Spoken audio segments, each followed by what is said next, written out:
Hello friends, இன்றைக்கி நான் உங்களுக்கு பீனட் லட்டு தான் செய்து காட்ட போகிறேன். இதுக்கு ஒரு பாத்திரத்தில் பீனட்ஸை சேர்த்து நல்லா ட்ரை ரோஸ்ட் பண்ணி எடுங்க.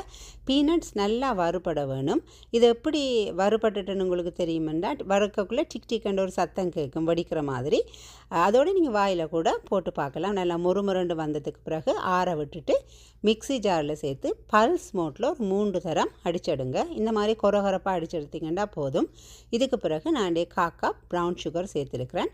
சேர்த்துட்டு நான் இன்னும் ஒரு 5 தரம் பல்ஸ் மோட்லேயே அடிச்செடுத்துருக்கிறேன். இப்போ பாருங்கள், நேச்சுரல் அந்த பீனட் ஆயில் எல்லாம் ரிலீஸ் ஆகி லட்டு மாதிரி பிடிக்கிறதுக்கு ஏற்ற மாதிரி வந்திருக்கு. இதோட ஏலக்காய் பவுடரையும் சேர்த்ததுக்கு பிறகு இந்த மாதிரி கையில் வச்சு இந்த பால்ஸ் மாதிரி லட்டு மாதிரி நீங்கள் பிடிச்செடுக்கலாம்.